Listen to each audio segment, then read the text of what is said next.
1 minute में एक बेहतरीन सा कॉन्सेप्ट सीखते हैं।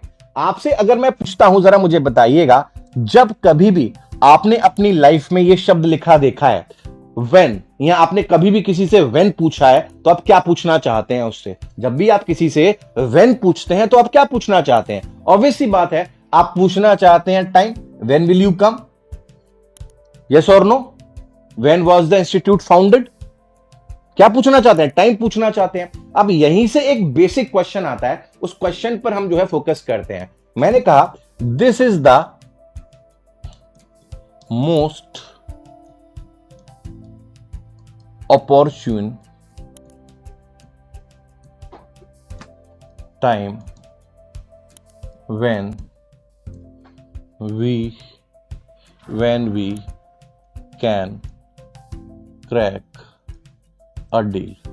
आपको ऐसे वर्ड्स या ऐसे सेंटेंसेस एग्जाम में भरपूर मात्रा में मिलेंगे और पढ़ने में एकदम सही लगेंगे। This is the most opportune time when we can crack a deal. ये बहुत उपयुक्त समय है कि हम डील क्रैक कर सकते हैं। लेकिन एक प्रॉब्लम है, पता है प्रॉब्लम क्या है? प्रॉब्लम ये है कि जब आप इस व्हेन का इस्तेमाल कर रहे हो तो व्हेन ये खुद ही किसके बारे में बता रहा है? टाइम के बारे में बता रहा है।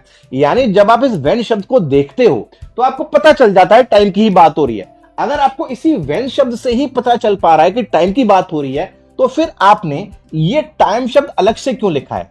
आपने ये जो टाइम शब्द लिखा, अब ये भी टाइम बता रहा है, ये भी टाइम बता रहा है, तो ऐसी सिचुएशन में ये सेंटेंस क्या हो जाता है? सुपरफ्लुअस हो जाता है। क्या हो जाता है? सुपरफ्लुअस हो जाता है। तो ऐसी सिचुएशन में हमें क्या करना है, समझिए। ऐसी सिचुएशन में आप एक काम करेंगे, आप लिखिए this is the most opportune time.